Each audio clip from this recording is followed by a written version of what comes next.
महोदय, वरिष्ठ शिक्षक एवं कि आप भारत की 63वीं स्वतंत्रता की 25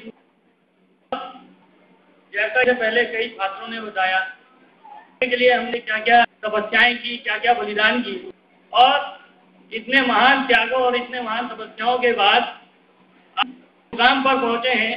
लगातार स्वतंत्रता को मनाया, लेकिन अब सवाल ये आजादी हमने मांगी थी, वो चीजें तो हमें, लेकिन समस्या ये है कि क्या हम इस आजादी के जिस जगह हमने आवाज दी थी, हमारे महान क्रांति इतने बलिदान किए थे, क्या वो वास्तविक मूल उस आजादी का मिल पाया या नहीं। मैं आप सभी लोग आज इसलिए भी यहाँ पर बधाई देता हूँ। कल मैं पढ़ा रहा था 12वीं क्लास में, हमारे प्राध्यापक उन्होंने कि भाई प्रोग्राम है, सभी को यहाँ आना चाहिए। आज की संख्या देखी, प्रभात फेरी देखी, कई बच्चों ने कार्यक्रम किए, बड़े अच्छे कार्यक्रम थे। कोठियाल बड़ा ओजस्वी भाषण लगा और मुझे लगा किसी ने इस मर्म को समझा वो कोठियाल का।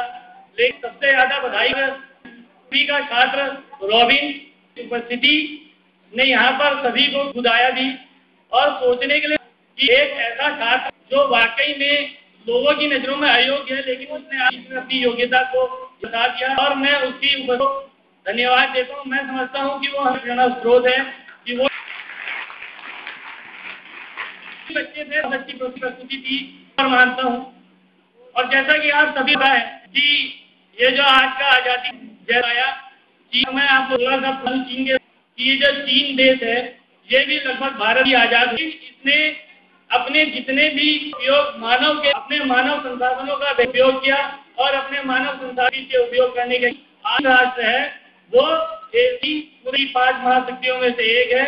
का ही उदाहरण लेने जापान था जो कि ध्वस्त हो चुका था और लोगों ने मान ये एक के नक्शे से हो जाएगा, लेकिन वहां के लिए अपने तपस्या, बलिदान, साहस, धैर्य को दोबारा से खड़ा किया। आज कंपनी की एक सबसे बड़ी है।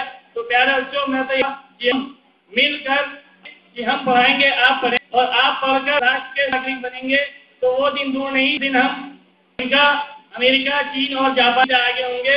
और जैसा कि यहाँ के लोग, यहाँ के जितने भी विचारक थे, वो कहते आए थे कि एक दिन ऐसा भारत विश्व गुरु बनेगा। तो विश्व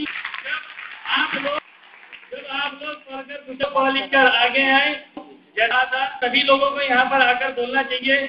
हम यहाँ पर मेरी भी आप लोगों को ज्यादा नहीं, ये कोई नीतिक मंच, आज एक ऐसा दिन है कि हमें अपनी उजागर करना चाहिए। इसमें हम कोई अच्छी बात बता सकते हैं, कोई ऐसा उदाहरण पेश कर सकते हैं जिसका मनोबल छात्र भी राष्ट्र के योगदान लिए हमारे साथ कर आगे बढ़ सके। तो मेरा ये मानना है जनों को आना चाहिए, अपने और यहाँ पर करने चाहिए। एक बात और बता दूं कि जैसे हम लोग ये भले सोचते हैं कि हम राष्ट्र आना है तो आप लोगों को भी आगे, हम लोगों को भी आना होगा, लेकिन ये रखेगा जब आप लोग सुयोग्य छात्र बनेंगे और जिस लोगों के अंदर चिंतन भगत सिंह जैसा अदम्य साहस, तो वो भी महाशक्तियों की गुरु बनने से रोक सकेगी।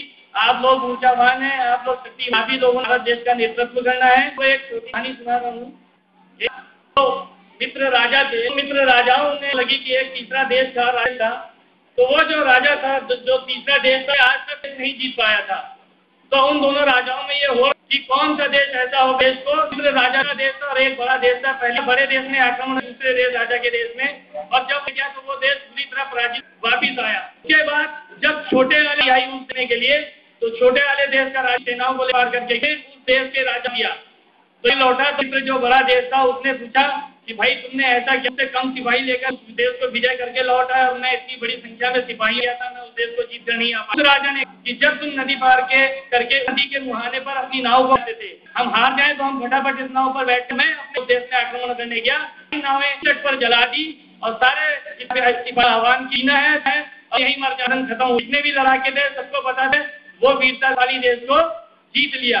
तो मैं आप विश्व में आप सबको जीतना है, वीरता से, धैर्य से, साहस से। आज सभी बोलते हुए यहीं पर अपनी वाणी को विराम देता हूँ।